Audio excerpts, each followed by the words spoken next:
सर्वांना जिंदाबाद। आता आपल्या मुलांच्या शाळा सुरू होऊन 2 महिने झालेले आहे, पण आपल्याला अशी माहिती मिळाली की शाळेमध्ये जे मध्यान्ह भोजन मिळतं, दुपारचं जेवण मिळतं, ते मिळत नाही।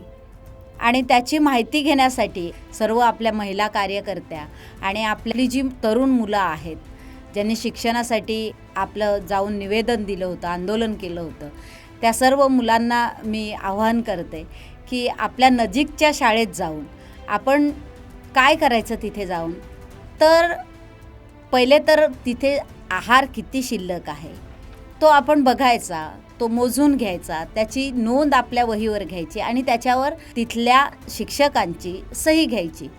दुसरं काय करायचं की तिथे चव रजिस्टर असतं आणि ते चव रजिस्टर त्यांच्याकडनं मागून घ्यायचं शिक्षकांकडनं आणि आपल्या मुलांना विचारायचं, बाबा काल काय खाल्लं होतं तुम्ही, परवाच्या दिवशी काय खाल्लं होतं, असं आठवडाभराचं विचारायचं आणि ते नोंद घेऊन आपल्या वहीवर उतरवायचं आणि मग ते आपल्या संघटनेच्या कार्यकर्त्यांना, तालुक्याच्या कार्यकर्त्यांना, जिल्ह्याच्या कार्यकर्त्यांना असं संघटनेपर्यंत, ते संघटनेच्या ऑफिसपर्यंत पोचवायचं की आमच्याकडे शाळेची आहाराची ही परिस्थिती आहे।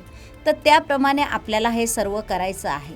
मी सगळ्या आपल्या महिला कार्यकर्त्यांना आणि आपल्या तरुण मुलांना विनंती करते की आपण सर्वांनी लवकरात लवकर आपल्या जिल्हा परिषद शाळेवर जा, त्याची चौकशी करा आणि आहाराची स्थिती, मध्यान्ह भोजनाची स्थिती काय आहे ती लवकरात लवकर आपल्या संघटनेला कळवा।